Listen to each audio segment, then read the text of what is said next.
Bismillahirrahmanirrahim. Alhamdulillahirabbil alamin wassalatu wassalamu ala syamsil mursalin wal qamarin nabiyyin wa sidratul muntahal arifin sayyidina Muhammadin wa ala alihi wa ashabihi ajma'in amma ba'du. Ilahi anta maqsudi wa ridhaka matlubi atini mahabbataka wa ma'rifatak ila hadrati Syekh Muhammad Abdul Qasim Masudullah. Al-Fatihah. A'udzubillahi minasyaitonir rajim.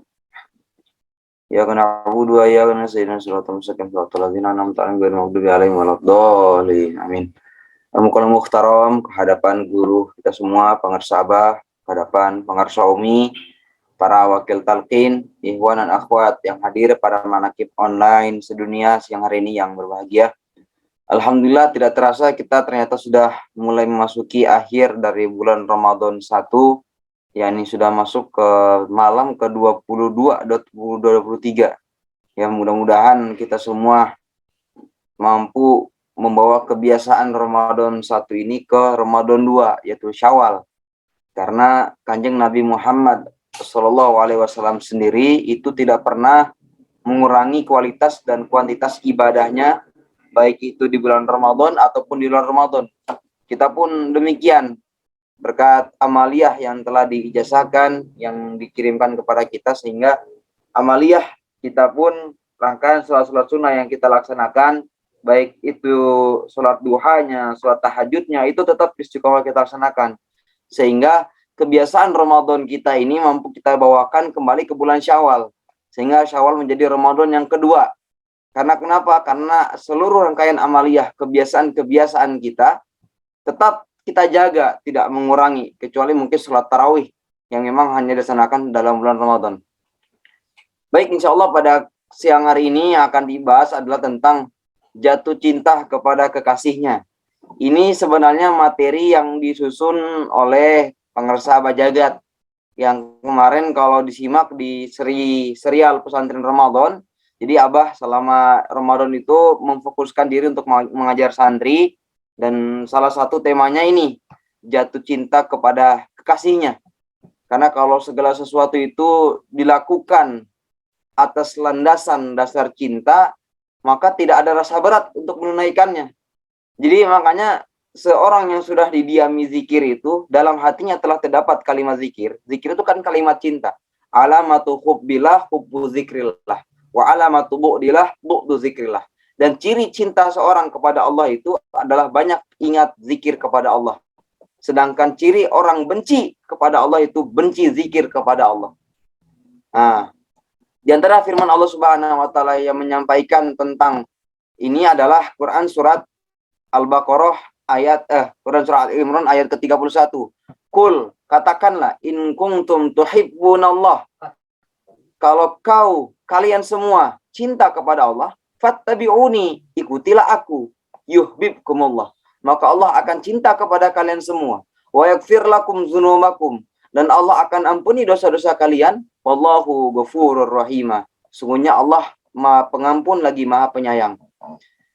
Kalimat ini menarik. Sebenarnya ini Allah memberikan semua mandat kepada Kanjeng Nabi SAW. Hei Muhammad, bilang kepada umatmu itu bilang bahwa kalau umat kamu cinta kepada aku, maka ikutilah aku, fattabi'uni, ikutilah aku.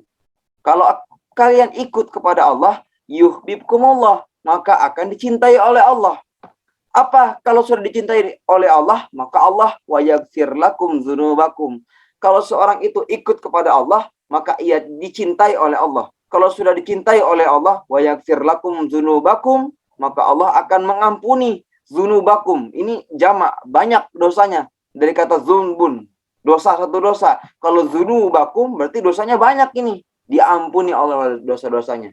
Bahkan dalam hadits qudsi itu Allah Subhanahu wa taala berfirman dalam hadis Arba'in nomor hadis ke-38, Allah berfirman bahwa ketika hambaku telah mendekatkan diri kepadaku, may yataqarraba ilayya abdi bin nawafil hatta uhibbahu. Ketika hambaku itu mendekatkan diri kepadaku dengan sungguh-sungguh, diperbanyak sholat-sholat sunnahnya, sholat fardunya rajin, zikirnya diperbanyak, maka aku cinta kepadanya. Faiza ahbabtu kuntu sam'ahu yasma'u ladzi biha. Ketika hambaku itu telah aku cintai, maka aku menjadi pendengarannya yang ia pakai untuk mendengar. wa basaruhu yubsiru biha, dan jadi penglihatannya yang ia pakai untuk melihat. Wa rijluhu yubti biha, dan kakinya yang ia pakai untuk melangkah. Fa iza sa'alani la u'tiyannahu, kalau hambaku itu memohon berdoa kepadaku, maka pasti akan aku kabulkan. Wa iza sta'azanni la uizannahu, kalau hambaku itu memohon perlindungan kepadaku, maka pasti akan Allah lindungi. Nah, inilah kenapa kita mesti menanamkan cinta ini, kecintaan kita, rasa cinta kepada Allah, kepada Rasulnya, dan kepada kekasih-kekasih Allah. Selanjutnya, nah, kita mulai dari pertanyaan, dari mana datangnya cinta? Apakah dari mata turun ke hati? Nah, kalau cinta itu dari mata dan turun ke hati, bagaimana seorang yang tidak bisa melihat, mohon maaf, yang secara basariahnya, mata batinnya ini tidak bisa melihat, bagaimana ia bisa jatuh cinta? Kalau kita menggunakan kaidah ini, apakah cinta dari mata turun ke hati? Yang kedua, kalau demikian, bagaimana para aulia Allah, Rasulullah SAW, para nabi Allah, itu jatuh cinta kepada Allah Subhanahu wa Ta'ala yang tidak nampak oleh mata. Kan tidak nampak, Allah tidak terlihat oleh mata kita, oleh basar kita tidak terlihat. Tidak terlihat Allah Subhanahu wa Ta'ala. Tapi kenapa kita bisa jatuh cinta? Kenapa wali Allah bisa jatuh cinta? Kenapa demikian? Berarti cinta itu bukan dari mata turun ke hati. Lantas dari manakah datangnya cinta? Cinta tak selalu datang dari mata turun ke hati, tapi justru datang dari hati baru ke mata, lalu menjalar menyebar ke sekujur tubuh. Cinta kepadanya dan cinta kepada para kekasihnya itu tidak datang tiba-tiba. Cinta itu tibanya ditibakan dan diusahakan. Dalam artian untuk meraih rasa cinta kepada Allah dan rasa cinta kepada Rasulullah dan cara cinta kepada aulia Allah dan para kekasih Allah, itu harus diusahakan. Tidak muncul tiba-tiba itu. Harus ada usaha dulu. Ada istilah mujahadatun nafs. Berjihad melawan hawa nafsu. Karena nafsu inilah yang menghalangi kita dari merasakan kecintaan kepada Allah. Nah, kenapa kita mesti jatuh cinta kepada kekasihnya, kepada kekasih Allah?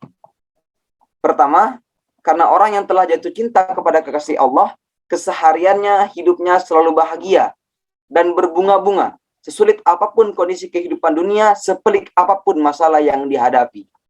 Kalau zaman Nabi, Rasulullah SAW itu, beliau jatuh cintanya kepada Allah langsung.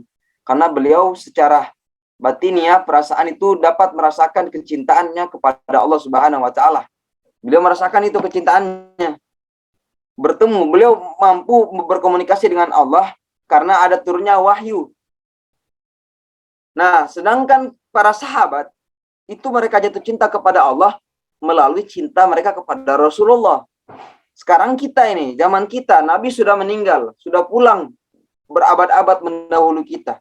Maka kita jatuh cintalah kepada kekasih Allah. Cinta kepada kekasih Allah, cinta kepada Rasulullah, dan cinta kepada Allah Subhanahu wa Ta'ala. Yang kedua, ia selalu riang, senang, dan menyenangkan ke apapun dan dimanapun. Jadi seorang itu kalau sudah jatuh cinta kepada Allah, di dalam dirinya sudah didiami oleh cinta, maka keberadaannya pun itu mampu membawa kesenangan kepada orang lain. Lihatin ya, contohnya Pangersa Abah. Pangersa Abah itu dimanapun beliau berada, itu selalu membawa kebahagiaan, kesenangan kepada siapapun yang ia temui, ataupun ke tempat manapun yang ia datang. Pasti orang bahagia, senang bertemu dengan beliau. Kenapa? Karena di dalam diri beliau itu sudah ada rasa cinta kepada Allah dan kepada Kanjeng Nabi Muhammad SAW. Yang ketiga, ia tak pernah mengeluh apalagi memprotes keadaan seburuk apapun. Jadi seorang kalau itu dia menerima legowo itu. Jadi kalau dikasih ujian pun, dikasih musibah, dikasih bahagia pun, dia tidak pernah terganggu, tetap istiqomah dia. Kalau bahasa Pangersa Abah itu, jadi dulu dikisahkan Pangersa Abah itu dipuji-puji. Ada dalam suatu kesempatan hikmat ilmiah, Pangersa Abah dipuji-puji oleh para mubalik. Pangersa Abah menyampaikan, Abah mah tingginya 165 cm. tidak bertambah, tidak berkurang. Artinya Abah itu kalau dipuji pun ya tetap segini. Tetap tidak bertambah, ya tetap selalu seperti itu. Digunjing pun, dihujat pun tidak akan menjadi hina, tidak rendah. Selalu istiqomah, mustaqim gitu. Tetap. Kalau beda sama kita ya, kalau kita dipuji melambung, GR merasa paling baik. Ketika dihina merasa paling terpuruk. Tidak boleh, harus mustaqim, Pak sahabat. Yang keempat, ia menjalani hidup dengan penuh rasa syukur, senang dan sabar. Karena dalam syukur dan sabar ia temukan kekasih hatinya ya tercinta Allah Azza wa Jalla. Ya, orang yang bersyukur adalah orang zikir. Iza zakartani syakartani. Kalau kamu zikir kepadaku, kamu syukur kepadaku. Wa ana ma'ahu iza zakarani. Dan aku bersama hambaku ketika ia ingat kepadaku. Jadi orang yang bersyukur adalah orang yang berzikir. Dan orang yang berzikir adalah orang yang selalu bersama dengan Allah Subhanahu wa taala. Yang kedua adalah sabar.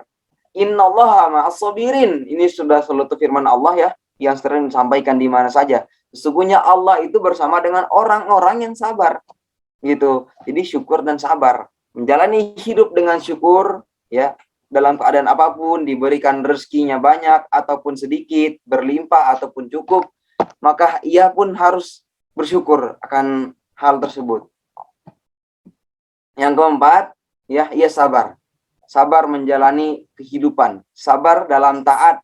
Ya, jadi beribadah pun harus sabar kita. Kadang kan kalau ibadah kita suka kesal, suka timbul rasa malas, itu harus sabar, dihadapinya dengan sabar. Tetap istiqomah.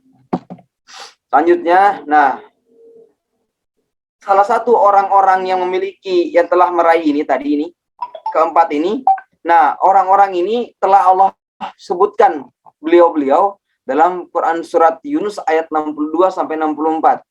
Ala inna auliya Allah la khaufun alaihim walahum yahzanun. Sesungguhnya para wali-wali Allah itu tidak takut mereka, la khaufun alaihim. Mereka tidak ada rasa takut kepada mereka, ya, walahum yahzanun, dan mereka pun tidak bersedih hati. Kenapa tadi? Karena menjalani hidupnya penuh syukur dan juga sabar. Jadi tidak bersedih hati, walahum yahzanun. Siapakah mereka? Ini cirinya ini cirinya. Allazina amanu wa kanu yattaqun. Firman Allah. Wali-wali Allah itu cirinya iman kepada Allah, yakin kepada Allah, wa kanu yattaqun, dan mereka senantiasa bertakwa kepada Allah. Nah, ini sangat nyambung dengan bulan Ramadan kita saat ini ya. Allah Subhanahu wa taala kan berfirman, kutiba alaikumus syamu kama kutiba alal ladzina min qablikum la'alakum tattaqun. Jadi tujuan kita puasa itu untuk menjadi ketakwaan, meraih ketakwaan. Dan salah satu takwa itu merupakan salah satu ciri dari para aulia Allah, kekasih Allah itu. Alladzina amanu wa kanu yattaqun. Lahumul busyra fil hayatid dunya wa fil akhirah. Bagi mereka berita gembira di dalam kehidupan di dunia dan di akhirat. La tabdila li kalimatillah, zalika huwal fawzul azim. Nah, jadi inilah orang-orang itu, aulia Allah itu. Lantas bagaimanakah cara menghadirkan rasa cinta? Kan tadi sudah disampaikan bahwa untuk menghadirkan rasa cinta itu, ya tidak datang tiba-tiba, tapi harus diusahakan. Perlu pembuktian. Kan tadi sudah disampaikan, Allah saja memberikan peringatan kepada umat Nabi Muhammad, kalau cinta kepadaku buktikan dengan ikut perintahku. Nah, caranya bagaimana? Fase pertama adalah mentibakan perasaan cinta ialah dengan menanamkan benih unggul cinta, yaitu talqin zikir. Talqin zikir itu diajarkan kita cara untuk menimbulkan rasa cinta itu. Dan tidak ada kalimat cinta, kalimatul mahabbah, yaitu kalimatut thayyibah, kalimatut taqwa, yaitu kalimat zikir la ilaha illallah. Karena fa'lam annahu la ilaha illallah. Afdalu zikri fa'lam annahu la ilaha illallah. Sebaik-baiknya zikir, paling afdalnya zikir adalah kalimat la ilaha illallah. Bahkan lau ja'a qailun la ilaha illallah bikul bir'abdi dzunuban faqad ghafarallahu bizambik. Ketika datang seorang yang banyak dosanya, tapi ia adalah seorang yang sering mengucapkan la ilaha illallah, maka Allah mengampuni dosa-dosanya. Jadi fase pertama itu adalah menanamkan benih unggul cinta, yaitu zikir dulu. Fase yang kedua, dirawat ini. cinta ini dirawat agar tumbuh jadi pohon yang cinta dengan cara mengamalkan zikirnya. Jadi dirawat, jadi jangan setelah belajar zikir, habis itu tidak diamalkan. Itu seperti kita menanam pohon, tapi tidak dikasih pupuk, tidak dikasih air. Apa yang terjadi? Pohonnya tidak tumbuh. Makanya kalau sudah ditanamkan pohon cinta, rawat itu. Seperti sekarang kita nih, manakiban, dirawat dengan khotaman, dikasih zikir, tawasul. Itu kita sedang menanamkan, memberikan pupuk, dan menyiramkan air kepada benih-benih pohon cinta yang telah ditanamkan oleh Allah Subhanahu wa taala ke dalam kolbu kita, ke dalam hati kita. Jadi ketika kita sedang mengamalkan zikir, berarti kita sedang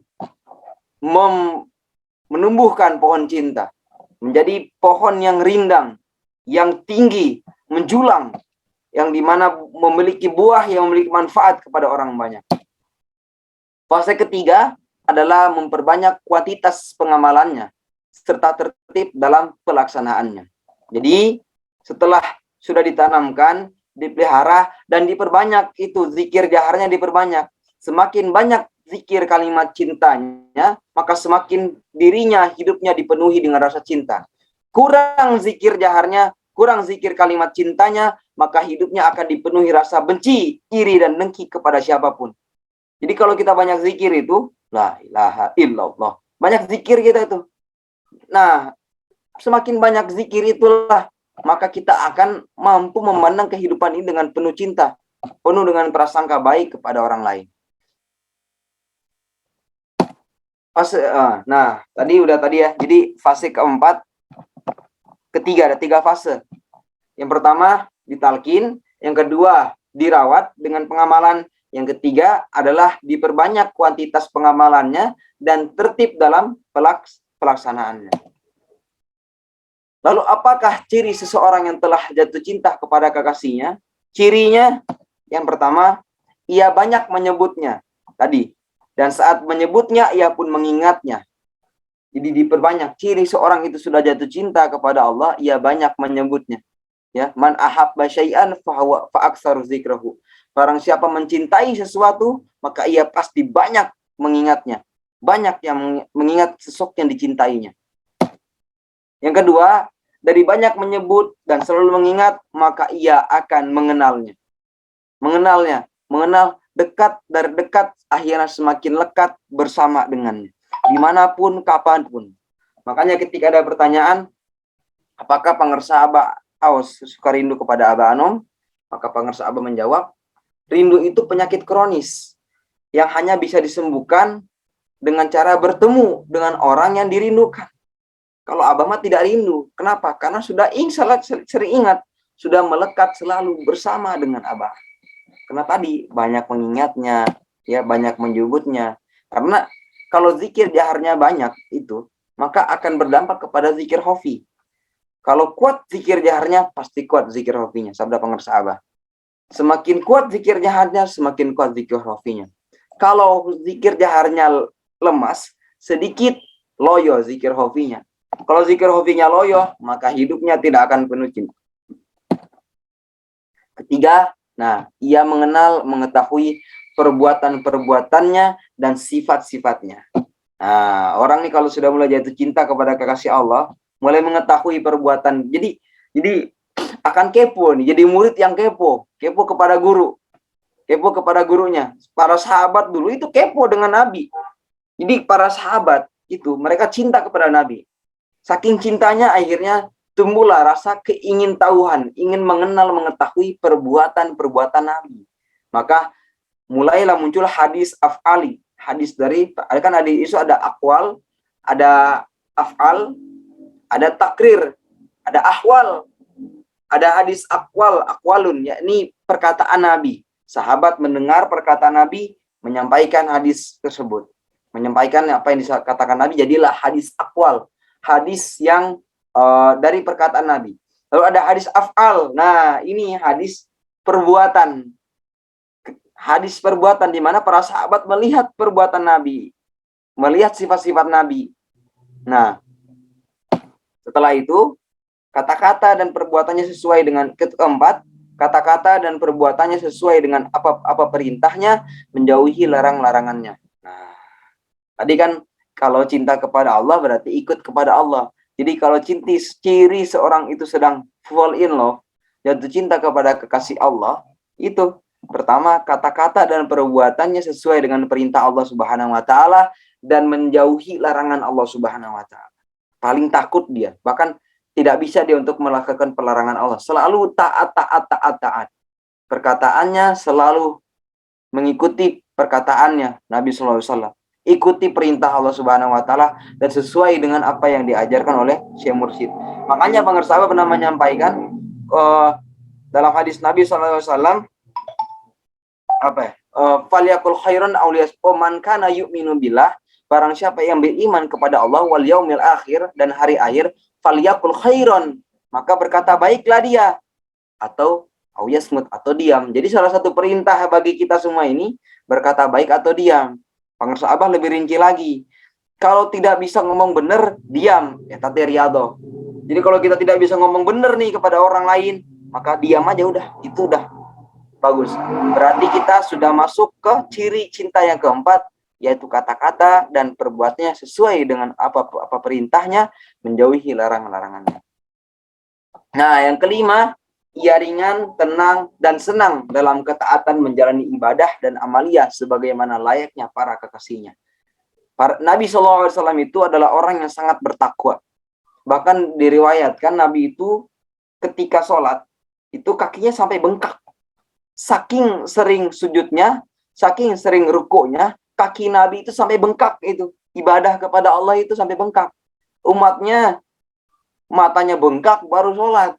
Kalau Nabi itu kakinya dia sholat itu rajin sholatnya, bengkak kakinya, banyak sholatnya Nabi.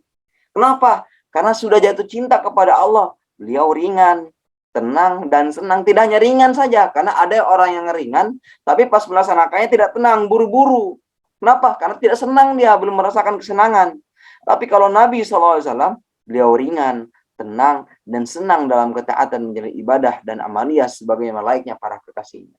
Makanya mungkin salah satu istiqomah kenapa guru kita semua, pengersa Abah itu istiqomah dalam amaliyah beliau.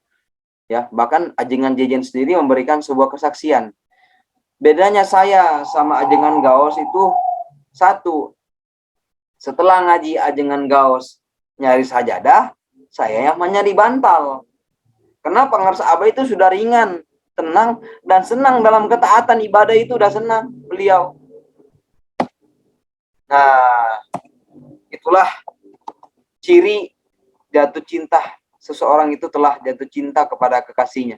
Ya, jadi saya ambil tarik kesimpulan bahwa salah satu cara kita tidak lain ya ujung-ujungnya ke zikir juga. Jadi sebenarnya pembahasan apapun itu pasti kita UUD, ujung-ujungnya juga ke zikir kepada Allah Subhanahu wa taala. Ya. Jadi semoga kita semua bisa menghadirkan rasa cinta itu, ya, karena semoga dengan rasa cinta itu ternyata para wali Allah menjadi salah satu kuncinya. Para wali Allah itu bisa istiqomah dalam beribadah kepada Allah Subhanahu wa taala. Masya Allah, ya. Jadi mereka ini seperti Abah Jagat, ya, ada Prof. Supardi juga nih, alhamdulillah. Beliau sedang manakib di Kholwat, Masjid Kholwat. Ini beliau para wakil talqin juga itu ya, melihat semangat beliau dalam manakiban itu kan. Ini lagi bulan puasa, sekarang kan lagi jadwal safari manakib Cirebon, ya. Tadi pagi di At-Taqwa, lalu siangnya di Masjid Kholwat, setelah itu nanti malamnya di Kesultanan Cirebon. Bahkan ceramahnya pun sampai 3 kali itu. Saya pun kadang kalau ceramah sekali saja itu, kalau satu hari ceramah sekalipun udah terasa energi terkuras. Tapi para wakil talqin pengersa Abah ini, para mubalik ya, ada Prof. Supardi, Abah Jagat, ada Dr. Subhana Syirboni, dan tadi ada juga Kiai Haji Didin Misbahuddin. Itu kan beliau satu hari itu dakwahnya berapa kali itu.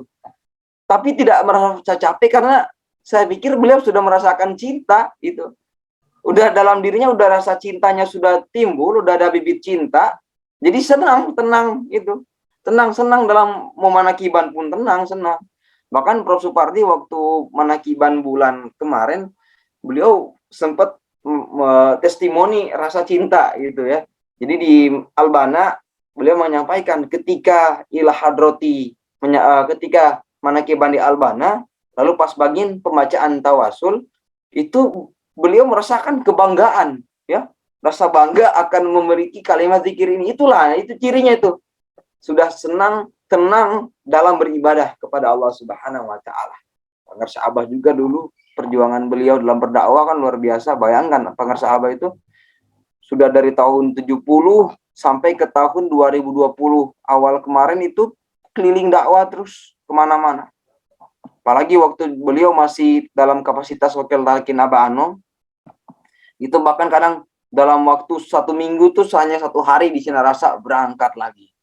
Itu kalau bukan karena kecintaan, itu tidak akan mungkin bisa seperti itu. Karena cinta beliau kepada gurunya, kepada Nabi Sallallahu Alaihi Wasallam, dan juga kepada Allah Subhanahu Wa Taala, akhirnya dianugerahkanlah oleh Allah istiqomah, tenang, bahagia, senang dalam ketaatan ibadah kepada Allah Subhanahu Wa Taala.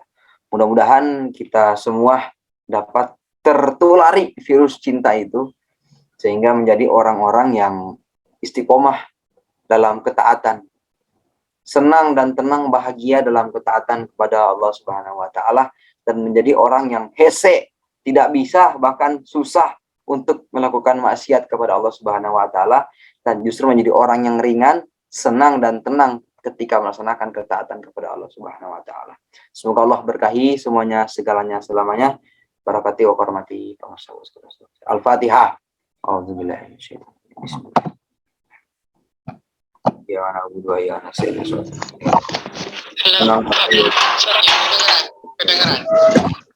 Assalamualaikum warahmatullahi wabarakatuh.